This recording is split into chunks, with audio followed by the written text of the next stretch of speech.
Europe 1 Soir, 19h-21h, Pierre de Villeneuve. Encore quelques minutes avec Jean-Dominique Juliani, le président de la Fondation Robert Schuman. On essaye autour de cette table de trouver, nous, à 4, un problème pour l'immigration en Europe. Ça vous donne quand même une idée. Écoutez ce qu'en disait ce matin Vincent Jeanbrun, DLR, justement, sur le contrôle de l'immigration. Il faut reprendre le contrôle de nos frontières, c'est-à-dire avoir le droit de choisir qui rentre, qui sort. C'est pas pour dire plus personne ne rentre, c'est juste retrouver la porte d'entrée de la maison en fait. Parce que vous accueillez bien les gens quand vous êtes capable de dire vous êtes invité à telle heure, on ouvre la porte, on vous accueille. C'est important parce que ça permet derrière d'avoir une logique d'intégration. Si vous ne contrôlez pas qui arrive sur le territoire, c'est quand même très difficile derrière de les intégrer correctement. Or je pense que la France, elle s'honore à accueillir dignement des personnes du monde entier. Mais encore une fois, il faut que ça se fasse légalement. Vincent Jeanbrun, DLR, qui ne dit pas comme Zemmour, Schengen c'est mort. Mais c'est ça un peu le paradoxe, si je puis me permettre, monsieur le président de la Fondation Robert Schuman, c'est que vous dites il faut plus de fermeté. Et quand Vincent Roy vous dit mais non, avant Schengen, on arrivait à circuler, il fallait juste montrer son passeport, vous dites non, c'était compliqué. Je comprends pas en fait. Je viens d'entendre le maire de La Haye-les-Roses. Oui, de La Haye-les-Roses. Bon, je lui dis bon courage s'il veut reprendre le contrôle des frontières. Pourquoi ? Ce n'est pas parce qu'on n'a pas le nombre de policiers. Mais on peut l'avoir si on a une volonté politique. Non. Attendez, laissez répondre On n'a pas le nombre de policiers. Vous êtes impertinent, Vincent. Oui. On n'a pas le nombre de douaniers, etc. Et en plus, il fait une erreur fondamentale, ce qui prouve qu'il ne maîtrise pas tout le dossier, c'est qu'on contrôle l'entrée. Je rappelle que l'année prochaine, il va y avoir, comme aux États-Unis, comme au Royaume-Uni, un ESTA, qu'on appelle l'ETIAS. C'est-à-dire, avant d'entrer dans l'espace Schengen, on devra payer quelque chose et donner sa carte d'identité, donc tout le monde connaît. Il y a un fichier Schengen. Tous les gens des pays tiers sont enregistrés. Le problème, c'est l'immigration. Il sert ce fichier Schengen ? Bien sûr. Et je vous rappelle que en Europe, dans l'espace Schengen, il y a 1 milliard d'entrées et de sorties chaque année. Donc, bon courage à ceux qui disent des choses sans connaître. Le fichier Schengen, il existe. Nos policiers de l'ont. Ils y ont accès. Et le problème, c'est l'immigration illégale. Et peut-être réglementer davantage l'immigration légale.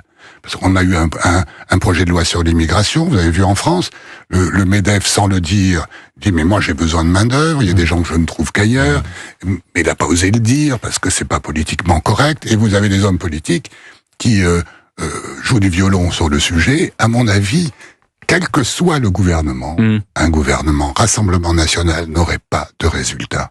Aujourd'hui, en termes d'immigration. Mais pensez-vous pas justement qu'on est tombé dans cet écueil où on prend pas le sujet à bras-le-corps, justement parce que tout le monde, de la gauche jusqu'à la droite, a peur de se faire traiter des pires noms. C'est-à-dire qu'on est tombé dans une bien-pensance totalement dévoyée. On en est presque à des considérations christiques, si j'ose dire, où l'autre est chacun en puissance la représentation du devenir de l'humanité entière. Or, pour être plus clair, on est face souvent avec des politiques qui prennent uniquement les cas particuliers pour nous apitoyer. Et bien sûr que chaque destin humain est dramatique. Cependant, on ne mène pas une politique de cette façon. Et donc, pensez-vous vraiment qu'avec une telle mentalité qui s'est développée dans beaucoup de nos élites, qu'elles soient nationales ou européennes, on puisse réellement traiter la question? Ce qui rejoint la question de la volonté et toujours de cette peur d'être qualifié de fascistes ou de ce registre-là. Je suis d'accord avec vous. D'ailleurs, mais je vous redis, et comme ça, Pierre de Villeneuve, l'année prochaine, pourra me ressortir ma déclaration, comme vient de le faire. Je l'ai pas fait. C'est-à-dire qu'un gouvernement qui vous dit « je vais réguler les affaires », gouvernement allemand ou n'importe qui sur le plan national, tout seul, eh bien, il raconte des histoires. C'est du pipeau, il n'y arrivera pas. Et il y a des exemples, le Royaume-Uni en est un. Alors je sais, on va me citer le Danemark, etc. C'est pas la même chose. Pourquoi est-ce qu'on cite d'ailleurs toujours le Danemark, sachant que je parle sous votre contrôle, le Danemark a eu un engagement dans l'Union européenne et avait tout de suite posé des conditions. C'est un tout petit pays avec des programmes sociaux extrêmement généreux. Donc, il peut se permettre d'avoir une intégration plus facile et donc d'être plus sévère sur l'immigration.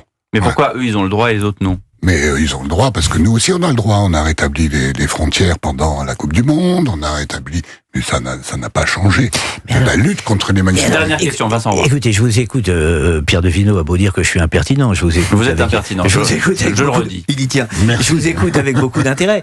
Mais, en gros, vous êtes en train de nous expliquer que le phénomène est très complexe, ça, nous le savions, et qu'il est si complexe que finalement, on peut, avec un peu plus de fermeté, essayer de faire, mais finalement, on peut pas. Finalement, on peut pas faire grand-chose. Mais ça ne peut pas. Non, Par exemple, les Français ne veulent plus entendre, parce que c'est un discours qu'on a beaucoup entendu. 77% des Français, sondage CSA pour Europe 1, JDD et CNews, veulent le rétablissement du contrôle aux frontières. En matière de gouvernements nationaux comme en matière européenne, ce que veulent les citoyens, c'est de l'efficacité. Oui. Qu'on leur raconte pas d'histoire. Et donc, ils veulent des résultats sur l'immigration. Ils veulent moins d'immigration. Oui. Ils veulent plus d'immigration incontrôlée. Ils en ont marre. Oui. Il y a des endroits, ils ne survivent plus, ils étouffent. Je suis d'accord, je suis né à Marseille, donc je sais absolument de quoi vous parlez. Moi, je vous dis que les résultats, on ne les aura pas tout seuls. On ne peut les avoir qu'en coordination, qu'en coopération, au moins avec nos voisins, certainement avec nos voisins. Et puis il y a les ONG. Merci beaucoup Jean-Dominique Giuliani, président de la Fondation Robert Schuman, d'être resté quelques minutes de plus avec nous.